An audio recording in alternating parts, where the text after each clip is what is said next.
Welcome back to Brashonomics, everyone. Heather Moore filling in for Ben Brashen. And it's Monday, so you know we're talking real estate. And joining us for the first time is Alan Johnson. Alan has already had a great 2013 and credits this to his familiarity with bank foreclosures and auctions, short sales, his 2.0 integrated marketing services. And those are just a few reasons his business has continued to grow, and we're really excited to have him on the show today. Welcome, Alan. How are you? Hi, Heather. Great to be here. Well, thanks for joining us. You know, on Mondays, we always like to talk real estate, share information and advice about what's going on in the market. And today we're going to talk a little bit about kind of buyers and their timeline, what's happening. And, you know, one question I have for you is the market's changed a lot in the past year. And we all know from the talks we have on the show that inventory, there's not a lot of it right now. Do your buyers have an accurate perception on the current state of the Seattle market? When you start working with them, do they understand what they're getting themselves into sometimes? Not to start off with, but it doesn't take any time at all, and they realize that we're in a big scramble. We're running as fast as we can to go look at the new listings as soon as they come up on the multiple listing service. And is it usually a surprise for them that, do they think that it's still a buyer's market? Do they have a conception about what's happening? I think a lot of my clients that are looking to purchase do think it's going to be rather easy. Mm-hmm. They've heard it's a down market. It shouldn't be a problem. And then when we go start taking a look at homes, or I email them the latest inventory, they realize and they wonder and they ask me, where are all the homes in my price range? I'm not seeing what we had talked about. Is it harder for clients who are really picky about what home they want then when there's not a lot of inventory out there to choose from? Picky probably doesn't get you a house in this market. So I have to have 3 bedrooms, a bonus room, a large backyard, a den, you know. Yeah, picky goes away pretty quick after we start searching. And it does depend on different price ranges, but typically speaking, It's my clients find that after a while of looking, they can do that paint job, or they are willing to change the carpet, or gosh, the backyard is a jungle. I guess I do yard work now. Absolutely. So, when you're working with a buyer, whether it's a first-time buyer or it's a buyer that's maybe just a move-up buyer, wants to move again to a new home, how are you setting expectations for what's going to happen when they enter the market? You know, anything notable you can tell people about how things might have changed a little bit in the past year and how that conversation is different? Well, yes, and part of it is dependent on what kind of home we're looking at, meaning who is the home seller? Is the home seller a bank? Is the home seller a short sale where the proceeds don't cover what the owner owes to their bank, to their lien holder? Or is it just a regular sale? Mm-hmm. And the competition and the amount of agents that are showing and there are clients making offers on those properties changes a little bit depending on who the seller is.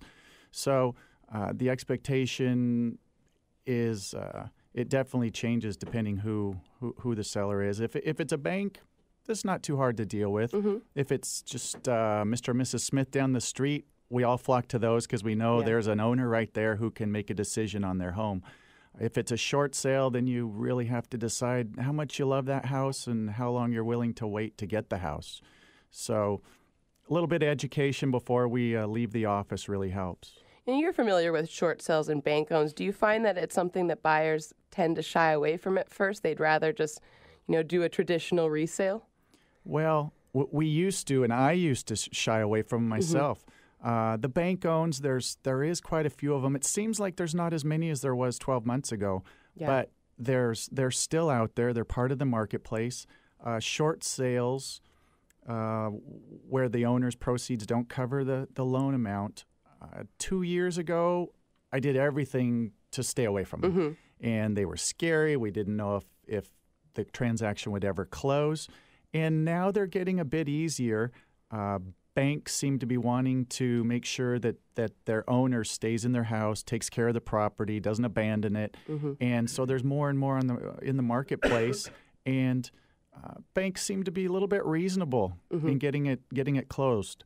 So, yes, now we're going and looking at short sales, and the whole marketplace seems to be recognizing this, and we're seeing multiple offers on short sales, which a couple of years ago we didn't even see offers on short sales. Wow. Well, yeah, we were earlier this week we were talking to a short sale specialist who said there's expected to be over 1 million new short sales this year. So it's definitely a part of the market. And it seems like if you are willing to consider all of your options, you have more options. But are the expectations probably different with those kind of transactions in terms of time and anything else you can maybe note? Time is for sure the number one, because we don't know how long it's going to take the bank to actually respond to and or approve your offer. So there might be a list price. The list price might be $300,000, but we don't know if the bank is going to take that. Mm-hmm. The bank, meaning the owner's bank, they might say, well, that's a little bit low. We want $325,000. So the expectation is I absolutely have to coach and help my clients understand that we can't shop at the top of their price range for a short sale. If they can afford $300,000, we don't know if that's going to be the final price. So right. Maybe we should be looking at a short sale that's $275,000, or if it's a $500,000 short sale, we got to be careful. We don't know where it's going to come in at. Yeah, and aside from price, is there any situation where you would advise a buyer not to be looking at the short sales? We mentioned time before, but you definitely have to have a motivated homeowner. Mm-hmm. There's a lot of paperwork. There's a lot of homework. There's a lot of verifications. It's not an automatic for a homeowner to be granted their short sale.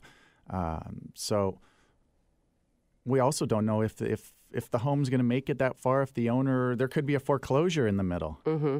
And that nice purchase and sale agreement we have sitting on the desk doesn't mean anything if the home was foreclosed on. So and then a home buyer has to decide, do they want to take themselves out of the marketplace for 60, 90, 120 days right.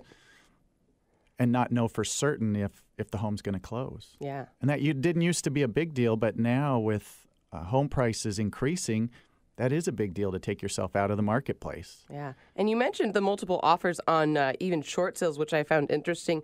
Is that something you're experiencing on almost any home when you're going into a buyer situation these days? I'd say it's hard for me to think outside of a week ago.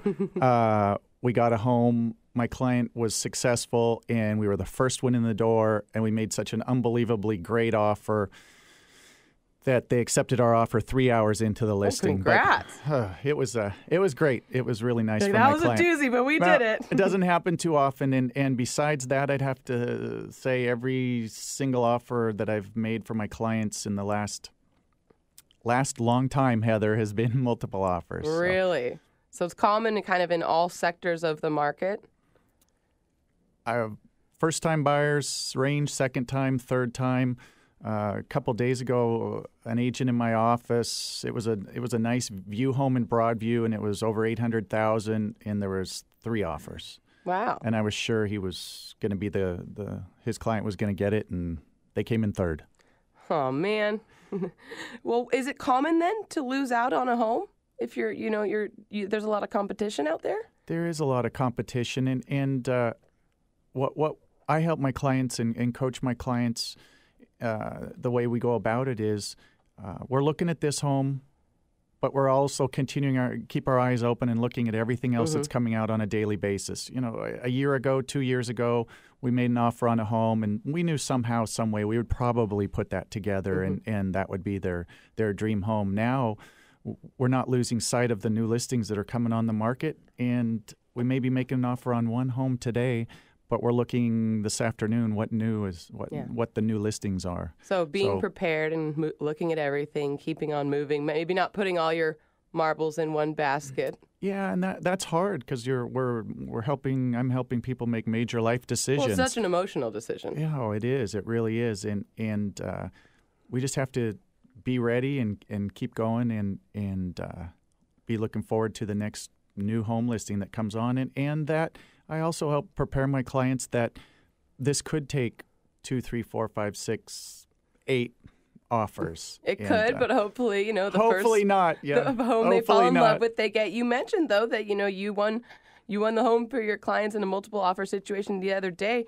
What kind of how do you help someone make the best offer so they don't have to continually lose out? How do you help your buyers be the most competitive that they can be? Well, a lot of agents are using different strategies to get that accomplished, and every buyer has a different threshold of how far they want to dive into this. That's true, especially if it's their first one. Yeah, if it's their first one, so we have to be careful with earnest money. Some clients are more comfortable making offers with non-refundable earnest monies, with doing home inspections prior to the purchase. If a home inspection costs you $500, that's a big investment if perhaps you're not going to be getting the home, especially if it's a first-time home buyer doing an FHA loan. They don't have a lot of money in the bank. We're probably trying to see if we can get closing costs paid for by a home seller. And $500, that's a big ding on their down payment to go do a home inspection early on. So it's the threshold of pain, I think, Heather, how far you can dive into this and are willing to dive into it. But definitely some non-refundable money at mutual acceptance, or money becomes non-refundable, money meaning the earnest money, the down payment, the good faith deposit at after home inspections are waived. Those are a couple of the strategies that I've found that helped. And that's what helped last week, was being aggressive on a couple of these different terms of the contract. Right. Well, and you mentioned, finding your client's threshold of pain, as you will, but it sounds like hiring the right agent who can figure out what that is paramount to your success as well. Instead of making that decision for you, figuring out what the best decision for the buyer is, someone that really is asking the right questions. Right. And there is a lot more education going into this market. I definitely need to sit down with my clients, find out what is the very more important thing about this purchase, whether they're a first-time home buyer, whether they know they're only going to be here 5 or 7 years in this home, or whether they're an investor. Everyone has a different way of looking at their purchase. And then it's really, we have to be a team. We have to work together. We have to really go at it hard. And, the old days, it was the real estate agent, when we worked out of a book and there was listings in a book and we didn't have all the websites. Now I have to work as a team, and my home buyer works with me searching and finding the homes, because they don't come on Fridays at 3 o'clock. They come on, real estate agents work all different crazy hours, and suddenly, you'll wake up one morning and you'll see 2 listings that fit your buyer's criteria, and the agent inputted them at 3 a.m. this morning. So you just have to be ready to go out and take a look at that home, and hopefully, if it's the right home, be willing and ready and able to make an offer that morning.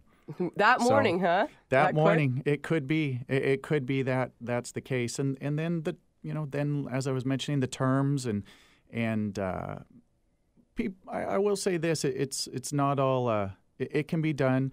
It's not as tough as maybe I'm making it to sound. But if my clients are motivated to get out there and run and work hard, and I do the same thing for them, within hopefully 30 days, we found the home that meets their needs. Well, we always say, prepare people for the worst, hope for the best, but you got to set the right expectations. I mean, people can probably go out and get the first home that they like, but it's important to understand that maybe it won't go that way. And I think by you kind of explaining the process, what's happening in the market, and what might possibly happen to your buyers, creates the right expectations. So, if they don't get it, they're not too crestfallen, and they keep moving on, keep looking at listings, and are ready to go to the next one if that may be the case. So I think that's a great way to set people up. And thanks so much for all the information. Again, that was Alan Johnson, broker with Preview Properties Real Estate. And when we come back, we are going to continue on the real estate conversation with Sandy Walsh, realtor with RE/MAX Metro Realty.